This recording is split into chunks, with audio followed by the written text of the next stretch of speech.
नमस्कार, मैं छत्तीसगढ़ अखबार के YouTube चैनल इंडिया आजकल के स्टूडियो से सुनील कुमार आज आपके पास इंडिया गठबंधन की एक खबर लेकर आया हूं।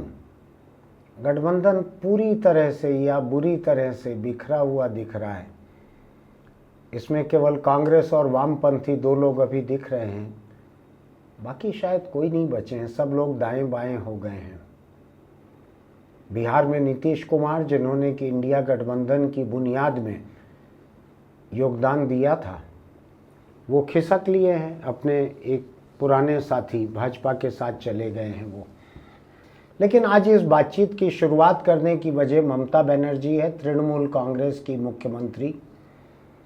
फायर ब्रांड नेता इनको कहते हैं। बोलती हैं तो ऐसा लगता है मुंह से कि आग निकल रही है। हालांकि सफ़ेद खादी के सूती कपड़े पहनती हैं वो, पैर में रबर की बाथरूम चप्पलें पहनती हैं, बहुत सादगी से रहती हैं। लेकिन जब बोलती हैं तो ऐसा लगता है कि चीन के ड्रैगन के मुंह से आग निकल रही हो, ऐसे लगता है। ममता बनर्जी ने अभी ये कहा, आने वाले लोकसभा चुनाव में ममता बनर्जी अपने को इंडिया गठबंधन का हिस्सा कहती हैं वो गठबंधन में, अभी तक ऐसा वो कहती हैं। हालांकि बंगाल की एक बड़ी पार्टी सीपीएम, हाथ में सीट वीट नहीं है उसके, लेकिन सीपीएम का ये कहना है कि ममता बनर्जी जल्द ही इंडिया गठबंधन छोड़ने वाली है, नीतीश कुमार की तरह। जो भी सच होगा सामने आएगा। कोई इंडिया गठबंधन किसी का कोई 7 फेरे का रिश्ता तो है नहीं कि उससे बाहर निकलना कोई नाजायज बात होगी। जमा जमा नहीं जमा। ममता बनर्जी को अब ऐसा लग रहा है कि नहीं जम रहा है कांग्रेस का साथ। 42 लोकसभा सीटें हैं बंगाल में, 42। ममता बनर्जी ने उसमें से 2 सीटें ऑफर की हैं कांग्रेस को कि 2 सीटों पे लड़ लो। कांग्रेस वहाँ 10 सीटें मांग रही है। ममता बनर्जी ने कहा, जो शब्दों में नहीं कहा लेकिन भावना में कहा, तुम्हारी औकात नहीं है 10 सीटों पे लड़ने की, बर्बाद कर दोगे, 2 सीट जीत लो, यही बहुत है। बात टूट के कगार पर खड़ी हुई है, पहुंच चुकी है। लेकिन ममता बनर्जी ने क्या कहा है कांग्रेस के बारे में, थोड़ा सा उसको देखना जरूरी है। ममता ने कहा उनको शक है कि कांग्रेस 40 सीट भी जीत पाए। मैं तो उनको फिर भी 2 सीटें दे रही थी, शायद वो जीत भी जाते, लेकिन उन्हें और ज़्यादा सीटें चाहिए। तो मैंने कहा कोई बात नहीं, तमाम 42 सीटों पे लड़ लो, हर सीट पे लड़ लो, कांग्रेस को कहा ममता ने। और ममता ने कहा कि इसके बाद उनसे कोई बातचीत नहीं हो रही है। मतलब ये है कि इंडिया गठबंधन के भीतर अभी तक ये बातचीत चल रही थी कि विधानसभा चुनाव में अलग अलग लड़ लें, ये लोकसभा के लिए गठबंधन है। लेकिन लोकसभा में ये गठबंधन ध्वस्त होते दिख रहा है। जैसे आपको ध्यान है, 100-150 नेता लकड़ी के कच्चे स्टेज के ऊपर जब चढ़ जाते हैं एक साथ, कई वीडियो आपने देखे होंगे, लोग मजा लेकर पोस्ट करते हैं। वो हे धरती तू फट जाके अंदाज में वो स्टेज जो है पूरा का पूरा नीचे धंस जाता है। उसमें बड़े बड़े नेता नीचे गिर जाते हैं। सबसे बड़े नेता सबसे बीच में रहते हैं। जब स्टेज बीच में नीचे गिरता है तो वो नीचे गिर जाते हैं। लोग इसका मजा लेकर वीडियो आगे बढ़ाते हैं। इंडिया गठबंधन का हाल कुछ ऐसा ही हो रहा है। शायद एक समय मुझको याद है जब ये गठबंधन बन रहा था, 28 पार्टियां या कितनी पार्टियां इसमें इकट्ठी हो गई थी एक लंच पे। दिक्कत यही हो गई थी, लंच पे इकट्ठी पार्टियों को लोगों ने सीटों के तालमेल वाला गठबंधन भी मान लिया था। लंच पे भीड़ इकट्ठा करना कौन सी मुश्किल बात रहती। आप सड़क किनारे कोई भंडारा लगा लो, अच्छे भले लाख रुपए की मोटरसाइकिल पे जा रहे लोग भी मोटरसाइकिल को रोक रोक कर कतार में लग जाते हैं, कूद लेते हैं, खा लेते हैं, पत्तल को लपेट के मोटरसाइकिल के सामने रख के घर भी देने चले जाते हैं। वो भूखे नहीं रहते, गरीब भी नहीं रहते, लेकिन मुफ्त का खाना किसको बुरा लगता है। तो इंडिया गठबंधन में जितने नेता लंच पे इकट्ठे होते थे या डिनर पे, उनको किसी को मुफ्त का खाना बुरा नहीं लगता था। लेकिन जब अपने थाली की रोटी का कुछ हिस्सा काट कर देना है किसी को, तो सबको लग रहा है बुरा। ममता 42 में से 2 सीटें दे रही है कांग्रेस को और कह रही है तुम पूरे देश में 300 सीटों पे भी लड़ लो, 40 सीट भी तुम्हारी नहीं आने वाली है। ये ममता का कहना है कांग्रेस को। हालांकि जयराम रमेश अभी बंगाल से ही राहुल गांधी की भारत जोड़ो न्याय यात्रा निकल रही है, तो वो बीच बचाव करके किसी तरीके से शब्दों की लड़ाई ज़्यादा न बढ़े, इसलिए जयराम रमेश ने अभी कहा है, जो कि इस यात्रा के मीडिया प्रभारी भी हैं, कांग्रेस के मीडिया प्रभारी हैं। जयराम ने कहा है कि ममता के मन में कोई संदेह नहीं होना चाहिए। वे बार बार कह रहे हैं कि वे इंडिया गठबंधन का हिस्सा हैं और हम सब का निशाना भाजपा रहना चाहिए, ऐसा जयराम ने कहा है। ये ममता को शांत करने का एक तरीका है। आपको ध्यान है किसी सीरियल या फिल्म में कोई बार बार एक कैरेक्टर उठ के खड़ा हो जाता था, बोलता था शांत गदाधारी भीम शांत, ऐसा जयराम रमेश बार बार ये कहते हैं। लेकिन ममता बनर्जी के मन का रंज अलग है। ममता बनर्जी ने कुछ दिन पहले ये कहा था कि राहुल गांधी की भारत जोड़ो न्याय यात्रा पहुंच रही है बंगाल में, लेकिन हमको बतलाया तक नहीं गया है। ममता बनर्जी की इस बात का कांग्रेस के किसी नेता ने खंडन नहीं किया। मुझको इस बात पर हैरानी है कि इंडिया गठबंधन के भागीदार किसी पार्टी के राज वाले प्रदेश में आप यात्रा लेके पहुंच रहे हो, इतनी लंबी यात्रा है, आप तो दूर दूर की पार्टियों को बतला रहे हो और कह रहे हो, उनसे अपील कर रहे हो कि आप शामिल हो इसमें। कुछ पार्टियां शामिल भी हो रही हैं कहीं कहीं। तो कांग्रेस पार्टी को ममता से ऐसा क्या परहेज था कि इस यात्रा की उनको सूचना दे देते? शायद परहेज ये था कि अधीर रंजन चौधरी जैसे बंगाल के जो कांग्रेस नेता हैं, जिनको नींद में भी अगर खटमल काटे तो वो ममता बनर्जी का नाम लेके गाली बकना चालू कर देंगे, ऐसे नेता हैं अधीर रंजन चौधरी। मुंह खोलते हैं और ममता के खिलाफ गालियां देते हैं, तृणमूल कांग्रेस के खिलाफ गालियां देते हैं। उनको किसी बच्चों के खेल की एक गेंद लग जाए तो कहेंगे कि ममता बनर्जी ने हमला करवाया है मेरे ऊपर, ऐसे नेता हैं अधीर रंजन चौधरी। बाकी सबकी गालियां सुन लेते हैं, बाकी सबके हमले झेल लेते हैं, लेकिन जब ममता की तरफ से किसी हमले का झूठ बोलने का भी मौका आए तो अधीर रंजन चौधरी छुई मुई के पत्ते की तरह हो जाते हैं कि तृणमूल कांग्रेस के एक नेता ने मुझको घूर के देखा और इसी बात को लेके वो झाड़ झाड़ रोने लगेंगे। ऐसे बड़े नेता हैं अधीर रंजन चौधरी।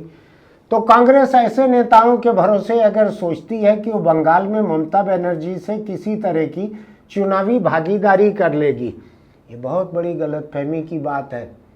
ममता बनर्जी बच्ची नहीं है।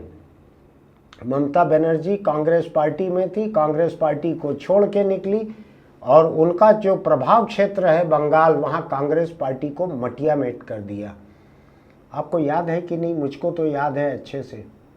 जो पिछला विधानसभा चुनाव हुआ बंगाल का, उसमें क्या हुआ पता है आपको? उस नतीजे के बाद में बंगाल की विधानसभा में जो कांग्रेस का पंजा छाप है वो लबालब भर गया विधानसभा के भीतर, लेकिन हर विधायक के साथ दो दो पहुंचा। एक भी चुनाव चिन्ह नहीं पहुंच पाया विधानसभा में। कांग्रेस का पंजा चुनाव चिन्ह बंगाल विधानसभा में घुस भी नहीं पाया, घुस भी नहीं पाया। ये ममता बनर्जी की ताकत है। उसने शायद 33 साल की लेफ्ट फ्रंट की गवर्नमेंट को उखाड़ कर फेंक दिया, दोबारा जीत कर आ गई। ऐसी ताकतवर है ममता बनर्जी। ये कांग्रेस छोड़ के निकली हुई है, कांग्रेस से ज़्यादा ताकतवर है आज। अगर हम सीटों की बात करें कि कितनी सीटों पर ममता बनर्जी है, तो हो सकता है इस चुनाव के बाद कांग्रेस की सीटें सचमुच ही ममता से कम भी रह जाए। कोई हैरानी नहीं होगी मुझको। ऐसी ममता बनर्जी के मन में एक दूसरा रंज भी है, उसको भी समझने की ज़रूरत है। ममता बनर्जी ने कहा है कि कांग्रेस को इतना अहंकार किस बात का है ये उनको समझ नहीं पड़ता है। ये कई लोग कहते हैं कि कांग्रेस को अहंकार है, कांग्रेस के पांव जमीन पे पड़ते नहीं है। एक गाना है एक फिल्म का, आपको ध्यान होगा, जिसमें किसी गीतकार ने लिखा था, आजकल पांव जमीन पे नहीं पड़ते मेरे। याद है आपको? कांग्रेस पार्टी पूरी जिंदगी से इसी गाने को गुनगुनाते आ रही है। ये गांधी जयंती पुण्यतिथि पे जरूर वो रघुपति राघव गुनगुना लेती है, लेकिन बाकी पूरे 363 दिन उसके मुंह में यही गाना गुनगुनाते रहता है, आजकल पांव जमीन पे नहीं पड़ते मेरे। ऐसा ऐसी खुशफहमी में रहने वाली पार्टी हो गई है कांग्रेस पार्टी। खैर, ममता बनर्जी ने राहुल गांधी पर एक हमला बोला, बड़ा अच्छा हमला है। राहुल गांधी की अभी तस्वीरें आई, बंगाल में बीड़ी मजदूर जो हैं, महिलाएं बीड़ी बनाती हैं, उनके बगल में बैठ के राहुल गांधी, नीचे एक पटा है, मोड़ा है, ऐसा कुछ है, वहाँ उनके बगल में बैठकर बातें कर रहे हैं। वो सब जगह ऐसा करते हैं, आम लोगों के बीच में, आम कामगारों के बीच में जाकर काम करते हैं। मुर्शिदाबाद बंगाल का जिला है, वहाँ पे राहुल गांधी बीड़ी कामगारों के साथ इसी तरह ज़मीन पर बैठकर मिले। ममता बनर्जी ने कहा, आजकल फोटोशूट का नया चलन देखने में आया है। जो लोग कभी चाय के स्टॉल पर नहीं गए, वे अब बीड़ी कामगारों के साथ बैठकर फोटो खिंचवा रहे हैं। जाहिर है कि उनका यह हमला, उनका निशाना राहुल गांधी पर ही है। ये बिना वजह नहीं है, ये तनातनी आपको अगर लग रहा होगा, नीतीश कुमार जैसे लोग तो बिना किसी सार्वजनिक तनातनी के भी लात मार कर लालू की पार्टी और कांग्रेस को जाके गोद में बैठ गए भाजपा के। लेकिन ममता बनर्जी नीतीश की तरह चुप रहने वाली, घुन्नी और पाला बदलने वाली नहीं है। वो खुलकर लड़ाई लड़ती है, बंगाल की शेरनी है, वो खुलकर हमला बोलती है, जो बोलना है साफ साफ बोलती है, जो पसंद नहीं आते उनको मटिया मेट भी कर देती है। इतनी राजनीतिक ताकत है ममता बनर्जी में। वहाँ पर ममता बनर्जी ने कांग्रेस को चुनौती दी है, सार्वजनिक रूप से उनके बयान को बतला रहा हूं मैं। कांग्रेस में अगर इतनी ही हिम्मत है तो जाकर बनारस में जीत कर दिखाए कांग्रेस पार्टी। बनारस यानी प्रधानमंत्री नरेंद्र मोदी जहां से जीत कर आए थे, बनारस से। शायद ममता का इशारा यह है कि मोदी वहां से लड़ेंगे, जाओ वहां से लड़के जीत के दिखाओ कांग्रेस पार्टी, ऐसा ममता का इशारा है। ये एक अलग बात है, मैं उस पर जाना नहीं चाहता हूँ। कई लोगों का कहना है कि मोदी इस बार कोई दूसरा तीर्थ स्थान ढूंढ लेंगे, हो सकता है जगन्नाथपुरी जैसा कोई हो इलाका, वहाँ से चुनाव लड़ लें, ये साबित करें कि वो न गुजरात के हैं न यूपी के हैं, वो पूरे देश के नेता हैं। शायद आज वो ऐसा करने में सक्षम भी हैं। दक्षिण भारत की जितनी यात्रा कर रहे हैं मोदी, हो सकता है दक्षिण से भी कहीं से लड़ लें। बहुत से लोग लड़ते आए हैं दक्षिण से, इसके पहले भी कई लोग लड़ते आए हैं। राहुल गांधी आज अगर सांसद हैं तो दक्षिण की मेहरबानी से हैं, यूपी में तो वोटर्स ने उनको खारिज कर दिया था। मैं अब बंगाल से निकलने के पहले थोड़ा सा ये बतलाना चाहता हूँ कि सीपीएम, जो कि परंपरागत रूप से कांग्रेस से अलग अलग भी रहते आई है, केवल एक छोटा सा मौका था, यूपीए 1 सरकार जो थी, मनमोहन सिंह की सरकार का पहला कार्यकाल, उसमें सीपीएम बाहर से सरकार का समर्थन कर रही थी। यही वजह है कि यूपीए 1 सरकार जो है, मनमोहन सिंह का पहला कार्यकाल, वो भ्रष्ट नहीं हो पाया था, क्योंकि उसकी लगाम बाहर सीपीएम के हाथ में थी। आज वो सीपीएम बंगाल में कांग्रेस के साथ खड़ी हुई है। क्यों खड़ी हुई है? इसलिए खड़ी है कि सीपीएम और ममता बनर्जी जो है, इनका तेल और पानी जैसा कॉम्बिनेशन है, ये कभी एक नहीं हो सकते, ये अलग अलग ही तैरेंगे एक दूसरे से। ऐसे में सीपीएम को ये समझ आ रहा है कि बंगाल में अगर चुनाव लड़ना है तो कांग्रेस के साथ तालमेल करके लड़ा जा सकता है। तो राहुल गांधी की जो यात्रा है, 550 किलोमीटर शायद अभी तक पूरी हो चुकी है, बंगाल में और भी बाकी है, उसमें सीपीएम शामिल हुई है। सीपीएम के बड़े बड़े नेता राहुल गांधी के साथ खुली जीप में चले हैं और सीपीएम ने घोषणा की है कि ममता बनर्जी इंडिया गठबंधन छोड़कर बाहर निकल जाएगी, जैसा कि नीतीश निकले हैं। ये बंगाल में सीपीएम का कहना है। फिलहाल बंगाल में ममता बनर्जी ने 2 सीटें देने को कहा था कांग्रेस को, लेना है तो ले, नहीं तो अगला दरवाजा देख, ऐसे किस्म की बात कही है। अब हम देखते हैं, थोड़ा सा ज़्यादा दूर की बात नहीं करते, जिस यूपी में राहुल गांधी शायद घुसेंगे, उस यूपी में क्या हालत है, ये यात्रा में जाएंगे यूपी में, वहाँ पर अखिलेश यादव समाजवादी पार्टी के, जो कि बड़े नेता हैं वहाँ के, उन्होंने 16 सीटों पर अपने एक तरफा एक तरफा उम्मीदवार खड़े कर दिए हैं। उसमें से 3 ऐसी सीटें भी हैं जो कांग्रेस पार्टी अपने लड़ने की घोषणा कर रही थी। कोई बात नहीं हुई है अभी तक, सपा और कांग्रेस के बीच में कोई बात नहीं हुई है। पंजे जो हैं कांग्रेस के, उन्होंने अभी तक साइकिल का हैंडल भी नहीं थामा है। और अखिलेश ने उम्मीदवारों की घोषणा कर दी। कांग्रेस से चर्चा किए बिना अखिलेश ने यह कह दिया हम 11 सीट देंगे कांग्रेस को। कांग्रेस की हालत ऐसी हो गई है कि लोग कह रहे हैं हम तुमको 2 सीट देंगे, अखिलेश तो फिर भी 11 कह रहा है। कहीं कोई पार्टी कहेगी 1 ले लो। चूंकि आधी लोकसभा सीट हो नहीं सकती, इसलिए कांग्रेस उतनी दुर्गति से बची है कि कोई आधी सीट ले लो नहीं बोलेगा, चुनाव नहीं हो सकता आधे पे। आप देख रहे हैं इस बात को कि यूपी की 80 सीटें, जिसमें गिनी चुनी सीटें 11 सीटें दे रहे हैं अखिलेश यादव कांग्रेस को, बाकी सीटों पे वो खुद लड़ेंगे। लेकिन वहाँ पर भाजपा की सीटें आज भी सबसे ज़्यादा हैं।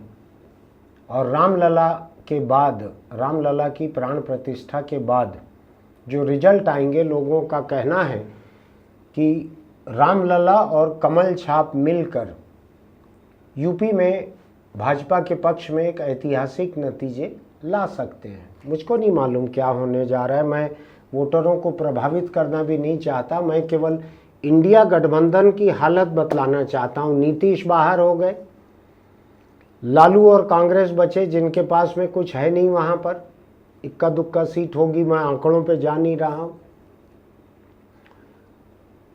चिराग पासवान की पार्टी, जेडीयू नीतीश कुमार की और भाजपा, इन्हीं के हवाले है बिहार।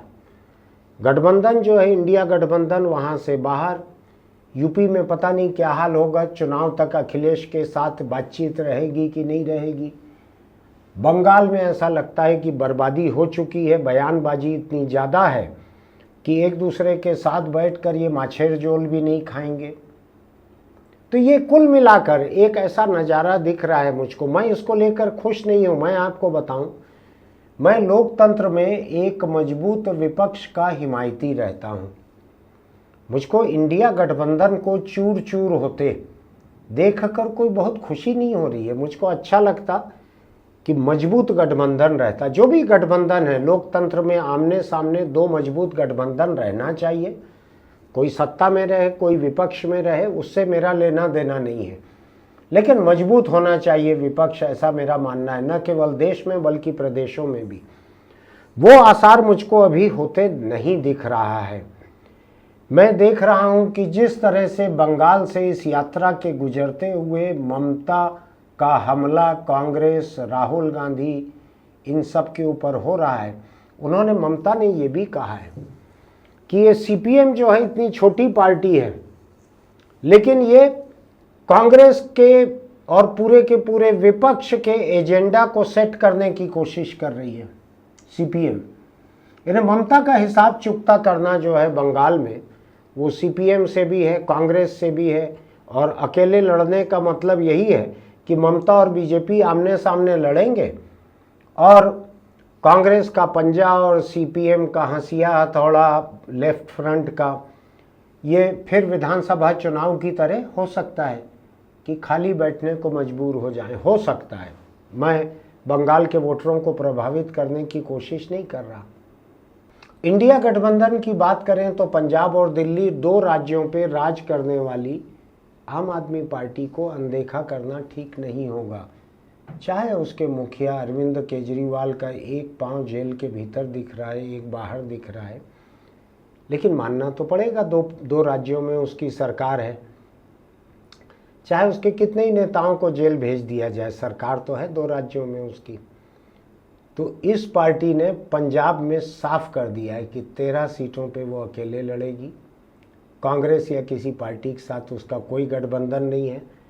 इसके मुख्यमंत्री वहाँ के भगवंत मान हैं, वैसे मस्खरे कॉमेडियन हैं, लेकिन इस बात को उन्होंने गंभीर आवाज़ में, गंभीर चेहरे में कहा है कि हमारा किसी पार्टी के साथ कोई तालमेल नहीं है, हम सारी सीटों पे खुद लड़ेंगे, सब पे जीत के आएंगे। एक और पार्टी, आम आदमी पार्टी का ये जवाब है इंडिया गठबंधन को, इसको भी ध्यान में रखिएगा। लेकिन हमको जिस इंडिया गठबंधन से ये उम्मीद थी कि चुनाव के समय एक मजबूत विपक्ष होकर सामने आ सकता है, ये बुरी तरह से छिन्न भिन्न होते दिख रहा है। ये बड़े बड़े राज्य हैं, यूपी, बिहार, बंगाल, बड़े बड़े राज्य हैं, इनमें ये बर्बाद होते दिख रहा है गठबंधन। लोग एक दूसरे के साथ बैठ नहीं पा रहे हैं। उधर महाराष्ट्र में एनसीपी विभाजित हो चुकी है, शिवसेना विभाजित हो चुकी है, उसका एक एक टुकड़ा जो है वो इंडिया गठबंधन में शायद हो सकता है। तो ये सब हालत है। मैं आज अपना कोई निष्कर्ष सुनाने के लिए आपके बीच नहीं आया हूँ। अभी काफ़ी अरसा है, अभी हो सकता है कि कोई गठबंधन के भीतर कुछ फेरबदल हो जाए, लेकिन मैं तो आज तक की हालत के ऊपर अपनी बात कह रहा हूँ। आज जो हालत दिख रही है इंडिया गठबंधन की पार्टियों के बीच में, वो अच्छी नहीं दिख रही है। वो लंच जो है वो लंच हजम हो गया, चाहे गठबंधन के जिस भागीदार ने उसको होस्ट किया होगा, मेज़बानी की होगी, उस लंच का सारा नमक बदन से निकल चुका है। अभी तक पार्टियां जो है एक दूसरे का चेहरा देखना नहीं चाह रही हैं। जो पार्टियां कांग्रेस और सीपीएम की जैसी पार्टियां हैं जिनकी मजबूरी है एक दूसरे को देखना, वो एक दूसरे के साथ चल रही हैं, लेकिन बहुत सारे राज्यों में मामला गड़बड़ दिख रहा है। राहुल गांधी कुछ दिनों के बाद छत्तीसगढ़ में भी घुसने वाले हैं, उड़ीसा निकलेंगे यहाँ से, शायद झारखंड से आएंगे। ऐसा कई तरह का उनका दौरा कई दूसरे राज्यों में भी चलेगा। देखना है ये गठबंधन कहाँ पहुँचता है। आप, मैं, हम सब बैठकर देखेंगे इंडिया गठबंधन की पार्टियाँ कितना एक दूसरे को पचा पाती हैं, कितना एक दूसरे का साथ निभा पाती हैं। इसको देखे बिना ये आने वाला चुनाव दिलचस्प नहीं रहेगा। आने वाले चुनाव को बारीकी से समझने के लिए इसको देखना जरूरी है कि पार्टियां किधर जा रही हैं, कितना तालमेल है, कितना मतभेद है। मैंने अभी शायद सोशल मीडिया पर कहीं पर लिखा था कि एक वक्त जब ये समझ में आ जाए कि रिश्ता चलने वाला नहीं है, तो जिराफ को गिलहरी के कॉलेज के बाहर खड़ा होना बंद कर देना चाहिए।